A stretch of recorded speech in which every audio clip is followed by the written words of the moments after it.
my great pleasure to have Dr. Pradeep with me today. Thank you so much for agreeing to do this conversation with me and with the InfraVision Foundation.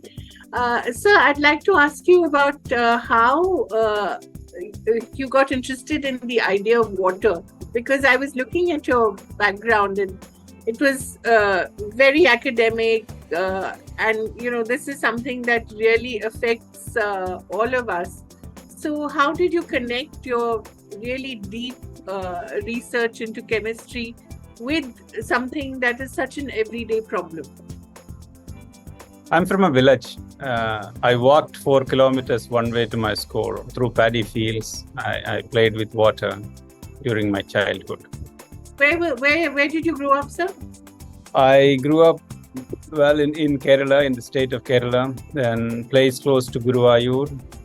Wow. There are several poets nearby, and my father was a poet, and so therefore water was very intimately connected in one way or the other, either through paddy fields or through writings.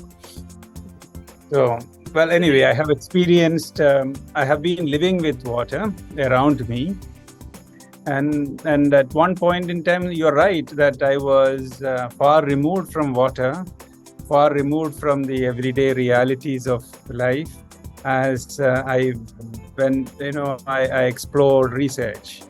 Molecules were my fascination, but molecules which did not connect with everyday reality. They were in spectrometers, they were in equipment, they were in computers, but never connected to reality for a long, long time. So it is at one point in time when I came to IIT Madras, started my research from almost nothing. There was no infrastructure. Everything was built from scratch. So at that point in time, I was asking this question: what is it that I'm doing? Is it important, or how can I connect with people? So that was. You had just come back from Berkeley and Purdue, right? You had just come back from the US. Yes, right. That's right. So I was. Which year was this? This was 1993. So first December 1993, I started my academic independent journey here at IIT Madras. Right. So at that time, of course, when I went to the head of the department and asked him, is it possible for me to do some research in some place, a lab of my own? There is nothing like that here. You can do research in some corner, he said. Where is that corner? I asked him. So he said, there is this room where I saw a table, and he said, you can share this. What is that? You can share, of course. Very little. There are no equipment to share. Some glassware, some things like that. I said, how can I build anything? Well, it's up to you. So gradually, a lab was built. Today, the lab is very big, sprawling, a fantastic laboratory with over 120 crores of infrastructure. So all that was built. But while this was coming up, I was asking this question: what is it good for? So then, this issue of water came up because there was this point of this concern that pesticides are present in water. And this came in 2000, around 2000, this point of Pepsi Cola had pesticides. That's right. And there was this issue of malathion, and there was this issue of endosulfan in places in Kasaragod, in Kerala. So like that, there was this issue of pesticides. So I was asking, what is this nanotech can do for pesticides? So that is how my first patent came. Till then, I never worked on any applied kind of science. That is 2000s. It started. 2003, I had my first patent application. It was granted in 2005. 2007, it became a product. And then on, it became larger and larger. because water is, contaminants are present, but it is not only pesticides. It can be many other contaminants. So all of them are relevant for our country. That's how it started. That's right. Right. So what was this patent in 2007? My first patent was on pesticide degradation by nanoparticles. Right. So this became an Indian patent, and then it became a US patent and a European patent. Right. This today, I never thought that I will become a water technologist. I said this is of use to people.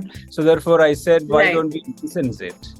So we licensed that patent to Eureka Forbes. So Institute got some substantially good royalty because there was no history of royalties at that time. So we got some 2.7 crores or something royalty over a period of time. Wow. That's terrific. So it also started this whole model of industry IIT collaborations. Those were the early days, I imagine. It was my first. It was the first one in IIT Madras. So 001. It was 001. Right. So from then on, you started working in a greater degree in water. And would it be correct to say that Amrit was the fruition of all this, and then there is still more work that you're doing? It is true that this pesticide work stimulated something in me, and it said that this issue of water must be addressed more holistically.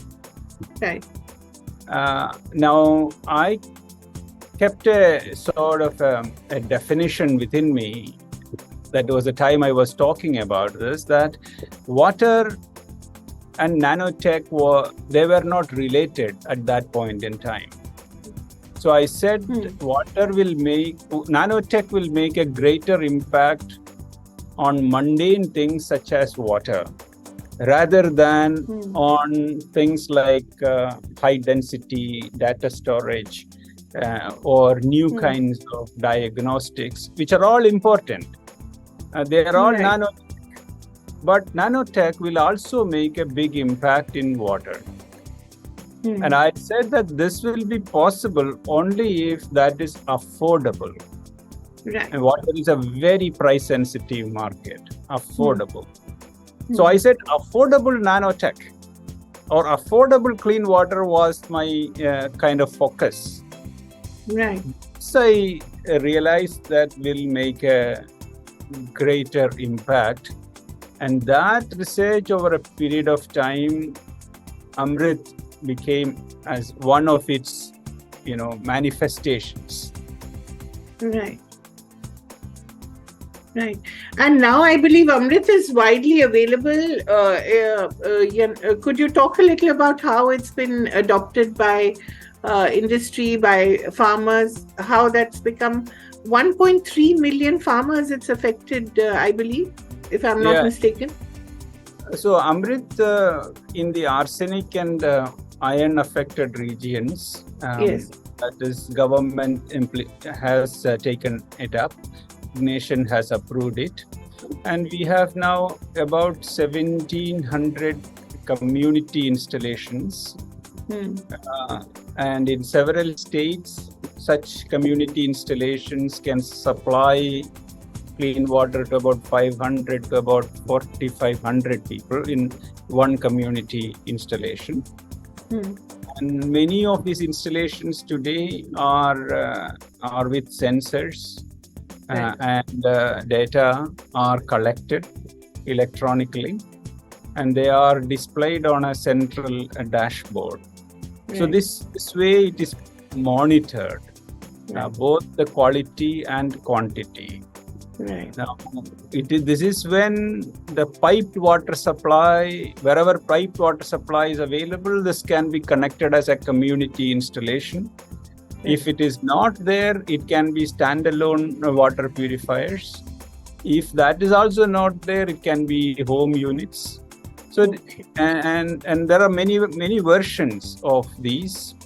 And in places where it is uranium is affected, habitations are now known, and Amrit is applied there. So that's a smaller number, but wherever there is this kind of serious issues are there, we are in a position to address them as well. Right. So it must be very gratifying to think of that young man who came to IIT in 1993. India was just opening up, liberalization was taking place. To see now the kind of impact your work has. Yes, madam. In a way, if I were to sit back and ask this question, I have published a lot of papers. I have published, continue to publish. I have about 550 papers, research papers. But in this, water-related papers are just about 50 or something. Okay. So it's only 1/10 of this work, Right. but it has made a much larger impact, and that is something very gratifying. Now, the other side of it is that effort involved in that that has been substantial too. One cannot compare work in some other area with water. The other point I would say is that it connects to a person right on the kitchen table. Yeah. So it connects to people very deeply, and I have seen how people become emotional when they talk about water. Yeah, that's right. And one hears now so much about groundwater poisoning, about how it's affected our food, how it's affected our health. But when you started out, this kind of awareness was practically non-existent. People didn't really understand the whole cycle of how water affects us and how poisoned water affects us. So when you see this kind of change and much more that needs to be done, what are your thoughts on that, sir? You're right. As we keep looking at the impact of water, you realize that the whole essence of life itself is that water. Now, life is water, and all these are statements that you see in textbooks, but you really don't experience it. Today we experience it because we have analytical capabilities to see. Let us say if there is a tiny bit of pesticide, we can detect it. We have a little bit of uranium or arsenic, we can detect it. We can also see the impact of it on a protein or a DNA or any such thing. So analytical capability has grown, which allowed us to see this impact in greater detail. Right. It is also possible that our community, our society by and large has understood the value of water thanks to all the educational activities that are happening around, the awareness of this. Look at India at the time of independence, somewhere, average life expectancy was something like 38, 39, under 40. Right. Yeah. And now where are we? So there is this enormous change that has happened because of many factors. So all of them, water has benefited from all these knowledge. Now today, our understanding, where do we want to put money? Let us say if you ask a corporate, that person will say, hey, let us provide clean water. Yeah. I think that is, I wouldn't attribute this to just science and technology alone. And overall, there has been a tremendous understanding of that. Right. So just two quick questions before we end. So one is, where do you see your next big move coming, and what can we expect from you in this area of clean water? Clean water should be the right for everyone. Right. We today have affordable clean water accessible, affordable clean water by our technologies, a range of technologies. It's our duty to use these and even better technologies, implement them not only in India, anywhere in the world. So that, I think, is an India, what India can do for the world. Because there are many others who suffer like this. Yeah. India can do this. Take that leadership role. This is one aspect that I think. The second thing I would say is water is data. Yeah. Water is data. Water is telling us about how we live and what will happen of us if we consume that water. And that water is telling you about your products, your agriculture, your farmers, your income, your health, your environment, many aspects, livestock, all that. So this data that is available to you through water, if that can be used, monetized, it's going to be tomorrow's wealth. That water data wealth nexus or connection has to be expanded further. Right. It's not only just drinking water, it is wastewater. Wastewater is telling us everything about us. Exactly. All that we consume is in the wastewater. So that is, if we can understand that data well, and we are in that process. So that's the data continuum. Okay. And that's the next thing. That's the next big thing. And the last question, sir, really, I wonder, in a way you're honoring your father, the poet in your father, who also must have written about water. Do you recall anything he wrote on water which, you sort of use as your mantra? Very much. My father, well, not exactly about water, about environment in general. Right. He was writing in Malayalam, so let me just give you a stanza, and then he said, "Maram tarum maram marikkuvolavum, maram tarum tanal marikkuvolavum, maram tarum maram marikkilum." Right. A tree, it will give you fruits till it dies. Right. A tree will give you shade till it dies. Right. A tree will give you tree itself when it dies. Right. That is what the essence of life is. Wonderful. It's been a real pleasure talking to you, sir, and I look forward to meeting you as well. Thank you very much. Thank you so much. It was a real pleasure to speak to you. Thank you. Okay. Right.